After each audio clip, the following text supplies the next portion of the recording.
Hi guys, I decided to just do this review, not so much, or rather this video, not so much as to kind of compare IEMs, but to talk about very briefly, because I've done so extensively already, about four IEMs which I believe, have done enough to stand out in this crazy market that is our market of chi-fi and earphones in general.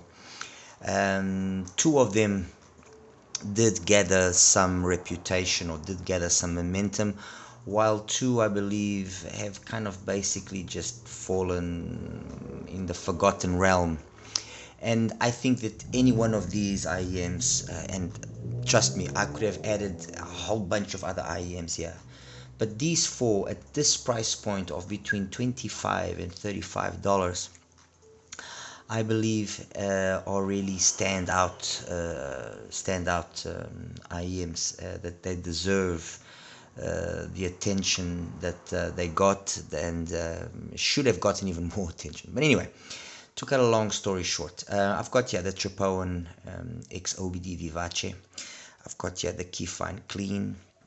I've got here the TRN Conch, and I've got here the Tansio. These all kind of have a similar style of tuning, if you want to call it a Harman tuning. Let's call it a Harman tuning with the bass always being emphasized. But each one of these IMs, I believe, has definitely done enough, and one in particular, I mean the Conch, when you consider that this IM at times is available for $26, and you get a metal shell, you get this cable that's here, you get the exchangeable nozzles, you get a DLC driver, and you get an IEM that plays as good as this thing can play. You know what? You're gonna have to give it merit. Period. End of story. You're just gonna have to give it merit because it's one of those IEMs that from day one that I heard it, I was really impressed by it. Really, really impressed. It was able to play against IEMs way more expensive, and even today it holds its own.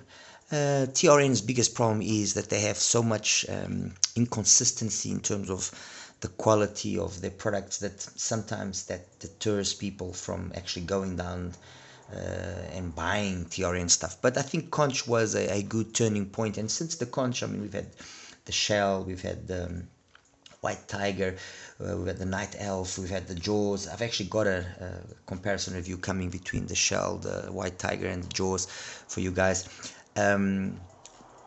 They've had enough success stories by now after that period of not such impressive IEMs that it justifies us really giving credit where it needs to be given. And the Conch is definitely one of those IEMs. I mean, this has been around now for 2 years, I believe. And like I said, it's one of those really hard IEMs to falter because it plays really well. That's the balance of the frequency response, everything. It's just a fantastic IEM, and for the price, I mean, the Kefine Clean. It was Kefine's fourth IEM, if I'm mistaken. So we had the Klean, the Delci 80, and the Clean, exactly. And in the Clean, they tried to offer us what we got in the Delci AE, which was the exchangeable nozzles, but still maintain a really high quality DLC driver, much like this. Also, the Conch also uses a DLC driver in a metal shell, beautifully CNC machined shell. I mean, this in terms of build qualities is really something else. It is definitely something else. This is not the cable that it brings, but it brings decent tips as well, and it just loses out in terms of the cable for the Conch because of the, well, they've just cut corners in the cable. They've put their money in the actual IEM. But once again, in terms of the tuning that this thing has, it is honestly impressive.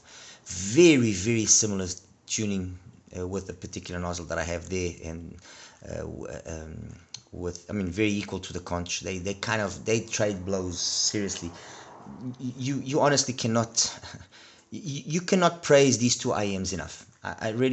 You really can't. The Vivace from Chopin, again, Chopin, is a bit of a hit and miss. They either have an IEM which is amazing, or then they have IEMs which, a little bit lackluster. But the Vivace, I think, was one of those IEMs which was a good solid return to form. Resin shell, nice faceplate design, kind of has a Tansio vibe going for it somehow. Plays phenomenally well. I would say out of these three, it's the one that's a little bit more on the darker end compared to these, the Kefine and to the TRN. But wow, seriously, wow, what a nice sounding IEM with a good balance, no sibilance, no aggressiveness, no nothing. Okay, fair enough, you don't have the exchangeable nozzles, that is true. But trust me when I say that this definitely deserves more attention than what it has gotten, and you can pick this up like for $29. I mean, honestly. And then finally, yeah, the Tansio Bunny, which I just also recently included in a mega review with a whole bunch of other stuff from Tansio. Fair enough, it's the one that's got the, let's say, the least impressive build. It's got the nice 4U or Fission kind of styled shell, but it's the one that has the least impressive build quality. The driver is using that DMT4 technology, and it's a mix of PET and titanium. But again, putting aside that yes, the accessories could be better, and for the price you can pick this up for like $25 if I'm mistaken. And when I mean, and again, guys, trust me, I don't want to, this is so difficult sometimes. I'm not saying in any way that, for example, something like the Tangzhou, the 1 year 2 that I just recently reviewed, or 7Hz 02, or countless other IEMs aren't good. I'm just saying IEMs that deserved more attention. The Tansio the Bunny is definitely one of those. Because it is genuinely a well-tuned IEM. It's got vibes of the Origin kind of tuning.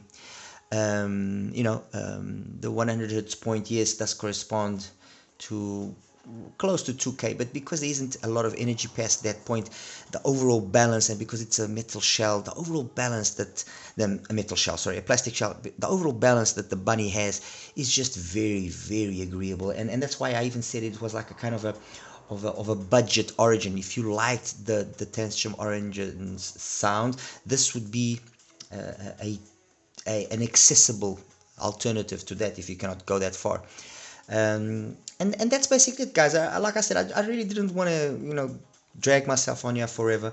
I just wanted to call to your attention 4 IEMs that I particularly like. There are countless others that I also fancy. The SimGot, the EW300, a phenomenal IEM, the EW200 as a single DD especially as well, very good. I mentioned the 300, but sorry, my apologies. What I meant to say was the 200, which is the single DD. Priced as well very close to this value, but there are IEMs that just tick more right boxes, or they tick more right boxes more often, and that's what they ultimately end up then being, the IEMs that you pick up and want to listen to them more, and this the Conch, for example, is one such IEM. The Kefine Clean is another one, the Vivace another one, the Bunny is another one. I mean, the bunny in my opinion, is a more solid buy than the 4U. The 4U, yes, offers the metal shell, and okay, fine, I'm not, but it's just a nicer sounding overall IEM, more pleasant sounding than the 4U. The 4U, fair enough, isn't that much more expensive. It's $50 odd, $59 if you wish. But for example, if I take the 4U and I compare it here to the Conch, or even to the Klean, honestly, I have to choose these two because these will be better than the 4U. They will be overall more sensible buys, and the Bunny, I think it's the Bunny kind of, if you guys recall the Tanya, which was Tansio's little small micro IEM, came out, I think it was in 2020, so it's been a long time. That IEM was for a long time probably the best of the smaller IEMs that Tansio had, and why? Because it just had a certain magic to it. It just worked. was like $16 or something, but it just worked, you know. And then they went through a couple of IEMs that were a little bit lackluster, which I mentioned before, you know, the Zero and the Ola, and they kind of went up and down. But you know, the Bunny, I think, has been able to rekindle that magic of the really cheap IEMs, but that play well. I mean, the Zero is another one which Tansio made, which is also pretty impressive. But overall, when I compare the Zero and I compare the one, sorry, when I compare the Tansio one and I compare it here with the Bunny comes out on top. It's a more solid sounding IEM, and that's that, guys. I'm not going to drag this on. If you have the opportunity, have a listen to these IEMs. If you have some extra cash that you don't really need and you are wanting something which, you know, stands out in the budget segment, I mean, don't just spend it for the sake of spending it. If you need it for something else, if you need it for diapers or if you need it for food, don't go spend it on this. Honestly, seriously, don't go. Be wise, be smart. But if you do have the opportunity to either listen to them for free or then to purchase them because that money is not going to be needed for anything else, these four are IEMs that I think are going to be worthwhile your consideration. All right, you take care now. Bye bye.